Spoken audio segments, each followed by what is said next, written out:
യേശുക്രിസ്തുവിൻ്റെ പരിശുദ്ധമായ നാമത്തിൽ എല്ലാ പ്രിയപ്പെട്ടവർക്കും മോർണിംഗ് ഡ്യൂവിൻ്റെ പുതിയൊരു പ്രഭാത വചന ധ്യാനത്തിലേക്ക് സ്വാഗതം.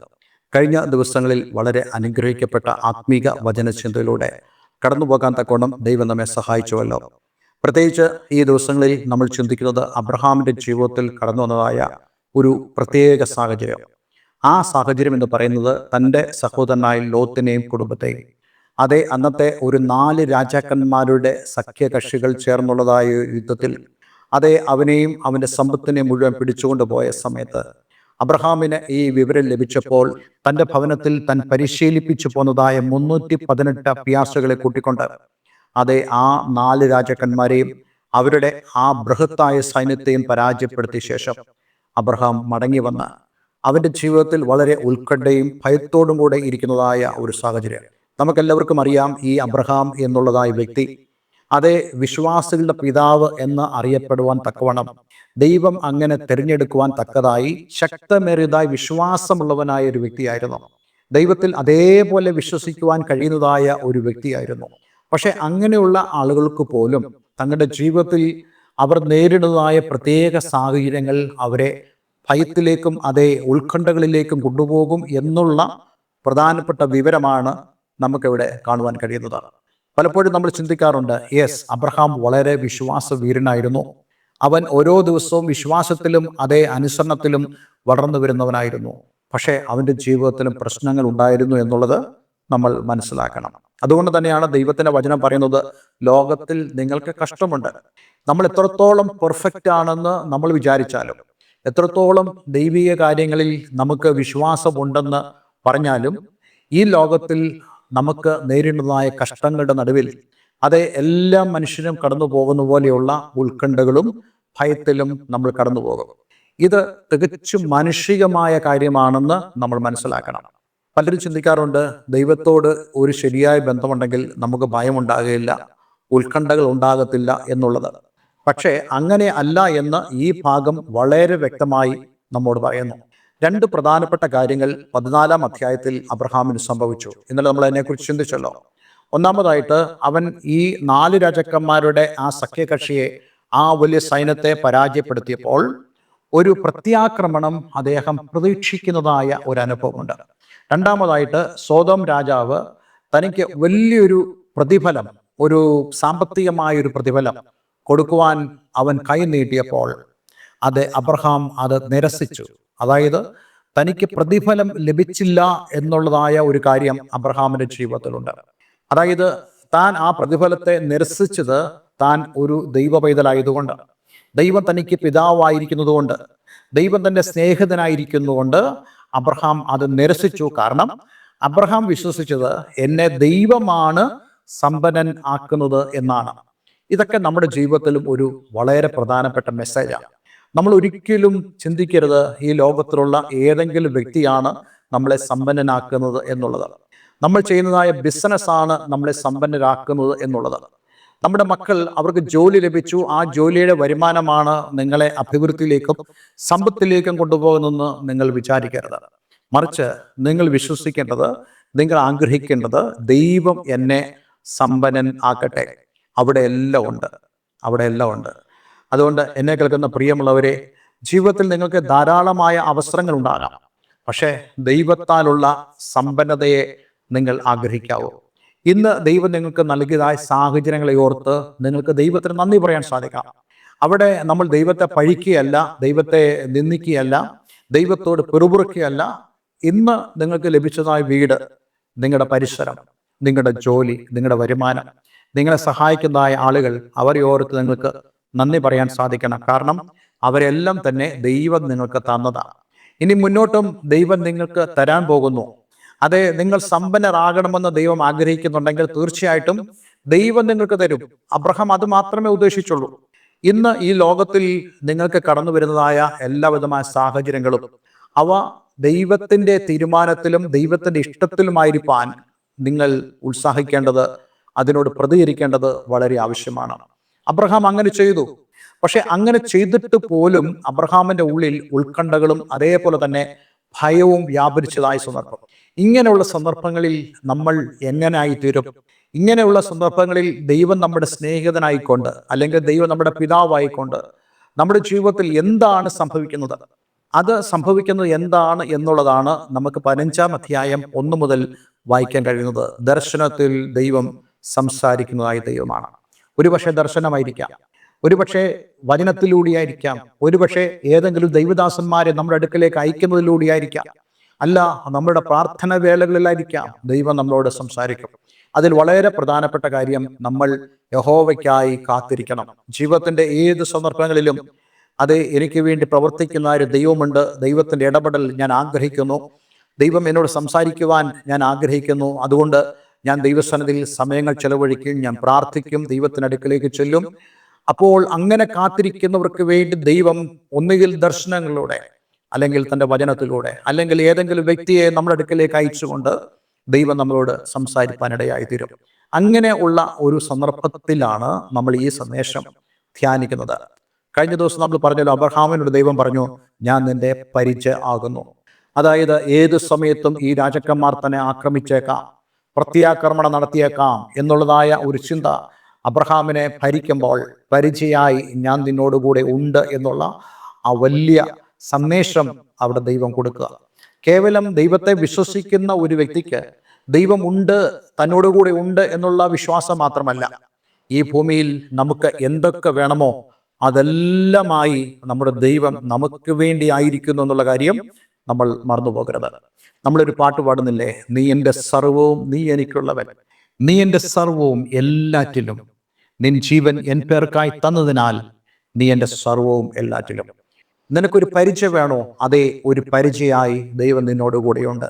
നിനക്ക് ഒരു സൈന്യത്തിന്റെ ആവശ്യമുണ്ടോ? അതേ, സൈന്യാധിപനായി ദൈവം നിന്നോടുകൂടെ തൻ്റെ സൈന്യത്തോടൊപ്പമുണ്ട്. അതേ, നമ്മൾ പഴയ നിയമപുസ്തകത്തിൽ വായിക്കുന്നില്ലേ, അരാമ്യ സൈന്യം പ്രവാചകന്റെ ചുറ്റും പാളയം ഇറങ്ങിയപ്പോൾ, അതെ, പ്രവാചകൻ കാണുന്ന ഒരു ദർശനം, ദൈവത്തിന്റെ സൈന്യം 1000-1000 കോടി-കോടിയായി തനിക്ക് ചുറ്റും പാളയം ഇറങ്ങിയിരിക്കുന്ന കണ്ടപ്പോൾ, ആ അരാമ്യ സൈന്യത്തെ ഒട്ടും ഭയക്കാത്ത ഒരു പ്രവാചകനെയാണ് നമുക്കവിടെ കാണാൻ കഴിയുന്നത്. അതുകൊണ്ട് എന്നെ കേൾക്കുന്ന പ്രിയമുള്ളവരെ, ഇങ്ങനെ ദർശനങ്ങളും വെളിപ്പാടുകളും ദൈവത്തിന്റെ ആലോചന പ്രാപിക്കുന്ന ഒരു വ്യക്തി ഈ ഭൂമിയിലുള്ള ഏത് പരീക്ഷയുടെ വേളകളിലാണെങ്കിൽ പോലും, ഈ ഭൂമിയിൽ താൻ നേരിടുന്നതായ ഏത് പ്രതികൂലത്തിന്റെ അവസ്ഥയിലാണെങ്കിൽ പോലും, അവൻ ഒരിക്കലും ഭയപ്പെടുകയില്ല, ഉത്കണ്ഠപ്പെടുകയില്ല. കാരണം പരിചയായി ദൈവം അവനോടുകൂടെ ഉണ്ട് എന്നുള്ളതായ ആ ഉറപ്പ്. നമ്മൾ സങ്കീർത്തന പുസ്തകത്തിൽ നിന്ന് വായിച്ചല്ലോ, ദൈവമേ നീ എൻ്റെ പരിചയമാകുന്നു, നീ എനിക്ക് ചുറ്റും പരിചയമായി, നീ എന്നോടുകൂടി ഇരിക്കുന്നു എന്ന് ഞാൻ അറിയുന്നു. സങ്കീർത്തനം 28:7 നമ്മളിങ്ങനെ വായിക്കുന്നുണ്ട്, യഹോവ എൻ്റെ ബലവും എൻ്റെ പരിചയമാകുന്നു, എൻ്റെ ഹൃദയം അവങ്കൽ ആശ്രയിച്ച് എനിക്ക് സഹായവും ലഭിച്ചു, അതുകൊണ്ട് എൻ്റെ ഹൃദയം ഉല്ലസിക്കുന്നു, പാട്ടോടെ ഞാൻ അവനെ സ്തുതിക്കുന്നു. ജീവിതത്തിന്റെ പ്രധാനപ്പെട്ട പ്രശ്നങ്ങളുടെ നടുവിൽ നമ്മൾ എന്ത് ചെയ്യണം? എൻ്റെ ഹൃദയം അവങ്കൽ ആശ്രയിച്ച് എനിക്ക് സഹായവും ലഭിച്ചു. ദൈവത്തിങ്കൽ ആശ്രയിപ്പാൻ കഴിയുന്നവർക്ക് അവൻ പരിചയമായി വെളിപ്പെടുമെന്നുള്ള വളരെ സുപ്രധാനമായ സന്ദേശം. ഇന്ന് നമ്മൾ അതിനോട് ചേർന്ന് തന്നെ ദൈവം അബ്രഹാമിനോട് പറയുന്ന ഒരു കാര്യം, ഞാൻ നിന്റെ അതിമഹത്തായ പ്രതിഫലവും ആകുന്നു. നമ്മൾ കണ്ടല്ലോ, സോദോം രാജാവ് ഓഫർ ചെയ്തതായ ആ സാമ്പത്തികമായ ബ്ലെസ്സിങ്സിനെ അവൻ നിരസിച്ചു. കാരണം താൻ മനസ്സിലാക്കുന്നു, എൻ്റെ ദൈവമാണ് എനിക്ക് പ്രതിഫലമായിരിക്കുന്നത്.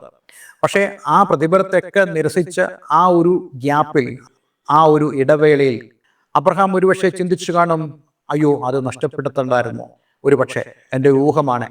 അപ്പോൾ ദൈവം അവനോട് ഇടപെടുകയാണ്, നീ എൻ്റെ നാമനിമിത്തം, അതെ ഞാൻ നിമിത്തം നീ ആ നന്മകൾ വേണ്ടെന്ന് വെച്ചാലും, അതെ ഞാൻ നിന്നെ അനുഗ്രഹിക്കുന്ന ദൈവമാണ്. നീ ഒരു ലോസറല്ല, നീ ഒരിക്കലും നഷ്ടത്തിന്റെ ആഴങ്ങളിൽ നിൽക്കുന്ന ഒരുവനായിരിക്കില്ല. ദൈവനാമ നിമിത്തം ചിലത് നീ ഉപേക്ഷിച്ചാൽ, ചിലത് വേണ്ടെന്ന് വെച്ചാൽ, അതെ നിനക്ക് ദൈവം ധാരാളമായി നൽകി അനുഗ്രഹിക്കുന്നവനാണ്. അതുകൊണ്ടായിരിക്കാമല്ലോ കർത്താവ് യേശുക്രിസ്തു പറയുന്നത്, അതെ എൻ്റെ നാമനിമിത്തം അപ്പനെയോ അമ്മയോ സഹോദരങ്ങളോ വീടോ സ്ഥലമോ വസ്തുവകളോ നഷ്ടപ്പെട്ടു പോയാൽ, അതെ ദൈവം നിങ്ങൾക്ക് ധാരാളമായി പ്രതിഫലം ഈ ലോകത്തിലും വരുവാനുള്ള ലോകത്തിലും നൽകി തരും. അതുകൊണ്ട് അവൻ്റെ നാമനിമിത്തം ചില നഷ്ടങ്ങൾ നമ്മൾ സഹിക്കേണ്ടി വന്നാൽ, നമുക്ക് ലഭിക്കാൻ പോകുന്ന പ്രതിഫലം അത് വളരെ വലുതാണ് എന്നുള്ളത് നമ്മൾ ഒരിക്കലും മറന്നു പോകരുത്. വിശ്വാസ ജീവിതത്തിലേക്ക് വന്നിട്ട് അതെ അനേക സുഹൃത്തുക്കളെ നഷ്ടപ്പെട്ട ധാരാളം പേരുണ്ട്. വിശ്വാസ ജീവിതത്തിലേക്ക് കടന്നു വന്നിട്ട് ബന്ധങ്ങൾ നഷ്ടപ്പെട്ടു പോയ അനേകരുണ്ട്. ഞാൻ നിങ്ങളോടെല്ലാം പറയാൻ ആഗ്രഹിക്കുന്നത്, അവൻ്റെ നാമനിമിത്തമാണ് നിങ്ങളത് ഉപേക്ഷിച്ചതെങ്കിൽ, അവൻ്റെ നാമനിമിത്തമാണ് നിങ്ങൾക്ക് ആ ഒരു നഷ്ടം വന്നതെന്ന് നിങ്ങൾ കരുതുന്നുണ്ടെങ്കിൽ, ദൈവം ആർക്കും കടക്കാരനല്ല. അതെ, ദൈവം നിങ്ങളുടെ ആ നഷ്ടങ്ങളെ നികത്തി തരുന്നവനായ ദൈവമാണെന്നും നമ്മൾ മനസ്സിലാക്കണം. അതെ, യേശു ശിഷ്യന്മാരോട് പറയുന്നുണ്ട്, ഈ ഭൂമിയിലും നിങ്ങൾക്ക് അതിൻ്റെ പ്രതിഫലം ലഭിക്കും, സ്വർഗത്തിലും അതിൻ്റെ പ്രതിഫലം ഉണ്ടാകും. അതെ, ഈ ഭൂമിയിൽ വെച്ച് തന്നെ അതെ, നിങ്ങൾക്ക് മാതാപിതാക്കളെ നഷ്ടപ്പെട്ടുവെങ്കിൽ നിങ്ങൾക്ക് 100 കണക്കിന് മാതാപിതാക്കളെയും സഹോദരങ്ങളെയും ദൈവം നിങ്ങൾക്ക് നൽകുവാൻ വിശ്വസ്തനാണെന്ന് വിശുദ്ധ വേദപുസ്തകം പറയുന്നു. അതുകൊണ്ട് ഇന്നെന്നെ കേൾക്കുന്ന പ്രിയമുള്ളവരെ, നിങ്ങൾ നഷ്ടമുള്ളവർ ആയിരിക്കുകയില്ല. തൽക്കാലത്തേക്ക് നിങ്ങൾക്ക് അങ്ങനെ തോന്നുമായിരിക്കാം.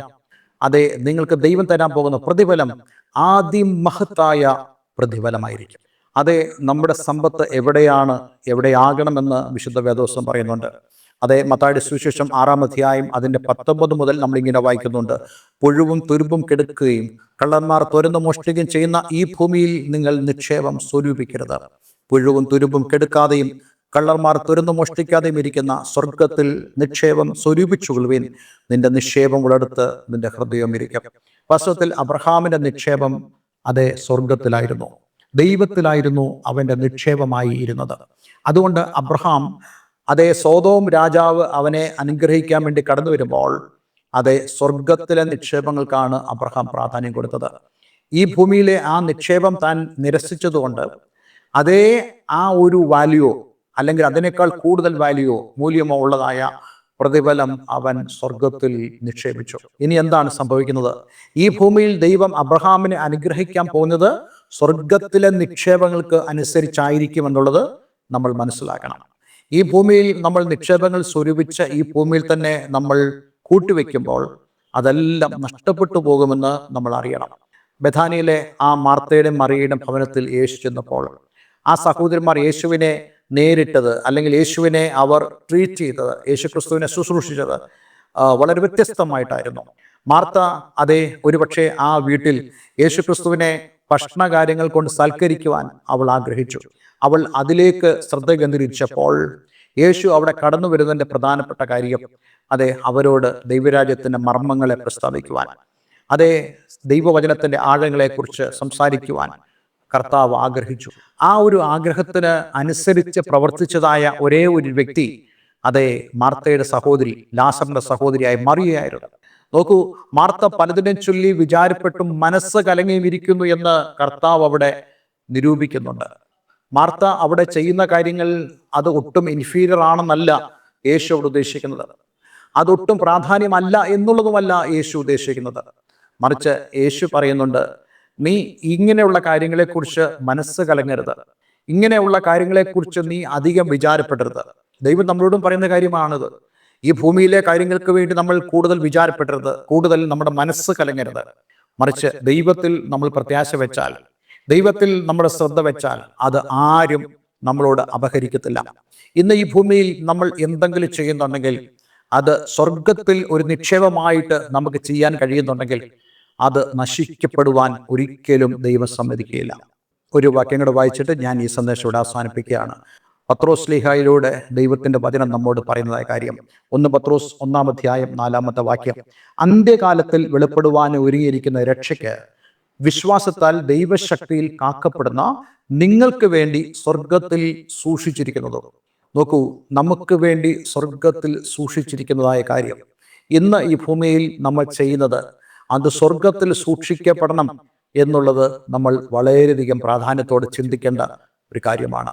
അതെ, അബ്രഹാം അങ്ങനെ തന്നെയാണ് ജീവിച്ചത്. ആ സൊദോം രാജാവിന്റെ പ്രതിഫലത്തെ അവൻ നിഷേധിച്ചപ്പോൾ വാസ്തവത്തിൽ സ്വർഗത്തിൽ അവന്റെ നിക്ഷേപങ്ങളെ അവൻ സ്വരൂപിക്കായിരുന്നു. ദൈവം പിന്നീട് അബ്രഹാമിനെ ഐശ്വര്യമായി അനുഗ്രഹിക്കുന്ന അനുഗ്രഹങ്ങളുണ്ട്. ആ അനുഗ്രഹങ്ങളെല്ലാം തന്നെ ആ സ്വർഗത്തിന്റെ നിക്ഷേപങ്ങൾക്ക് അനുസരിച്ചായിരുന്നു. അതുകൊണ്ട് എന്നെ കേൾക്കുന്ന പ്രിയമുള്ളവരെ, സ്വർഗത്തിൽ നിങ്ങളുടെ നിക്ഷേപങ്ങളെ നിങ്ങൾക്ക് സ്വരൂപിക്കാൻ കഴിയുന്നുണ്ടെങ്കിൽ അതേ ഈ ഭൂമിയിലും അതേ സ്വർഗത്തിലും നിങ്ങൾ ഏറ്റവും അധികം അനുഗ്രഹിക്കപ്പെട്ടിരിക്കും. അതിനുവേണ്ടി നമുക്ക് നമ്മളെ തന്നെ ഒന്ന് സമർപ്പിക്കാം. അതേ ദൈവം തന്നെ നമ്മുടെ അതിമഹത്തായ പ്രതിഫലമാകുന്നു. സ്വർഗീയപിതാവേ, ഇന്ന് ഞങ്ങളെ കേൾപ്പിച്ച വളരെ മനോഹരമായ സന്ദേശത്തിനായി സ്തോത്രം. പലപ്പോഴും ഞങ്ങൾ ചിന്തിക്കാത്തതായ, ഞങ്ങൾ പ്രാധാന്യം കൊടുക്കാത്തതായ ഒരു വിഷയമാണ് ഇന്ന് ഞങ്ങൾക്ക് ചിന്തിപ്പാൻ കഴിഞ്ഞത്. ദൈവമേ, അങ്ങ് ഞങ്ങളുടെ മഹാപ്രതിഫലം അങ്ങ് ഞങ്ങളുടെ പരിച തുടങ്ങിയ വിഷയങ്ങളെക്കുറിച്ച് ചിന്തിപ്പാൻ തക്കോണം അങ്ങ് ഞങ്ങളെ സഹായിച്ചല്ലോ. ഈ വചനം കേൾക്കുന്ന ഏവരെയും ഞാൻ യേശുവിൻ്റെ നാമത്തിൽ അനുഗ്രഹിക്കുന്നു. എല്ലാ നന്മകളാലും അങ്ങയുടെ മക്കൾ നിറഞ്ഞു വരട്ടെ. ആത്മീയമായി ഓരോ ദിവസങ്ങളും വിശ്വാസത്തിലും ദൈവത്തോട് അനുസരണത്തിലും വളർന്നു വരുവാൻ എന്നെ കേൾക്കുന്ന എല്ലാവരെയും അങ്ങ് ഇടയാക്കണമെന്ന് പ്രാർത്ഥിക്കുന്നു. പ്രാർത്ഥന കേട്ടതിന് നന്ദി. യേശു ക്രിസ്തുവിൻ നാമത്തിൽ തന്നെ. ആമേൻ, ആമേൻ. ഇന്നത്തെ വചനധ്യാനം നിങ്ങളുടെ ജീവിതത്തിൽ വളരെ അനുഗ്രഹപ്രദമായി തീർന്നു എന്ന് ഞാൻ വിശ്വസിക്കുന്നു. ദയവായി ഈ സ്ക്രീനിൽ കാണുന്ന ഫോൺ നമ്പറുകളിൽ ഞങ്ങളെ വിളിക്കുക. നിങ്ങൾക്ക് ആത്മീയമായ കൂട്ടായ്മയ്ക്ക് താല്പര്യമുണ്ടെങ്കിൽ അതിനും ഞങ്ങളെ കോൺടാക്ട് ചെയ്യാവുന്നതാണ്. എല്ലാവരും ദൈവം അനുഗ്രഹിക്കട്ടെ. Have A nice day. God bless you all.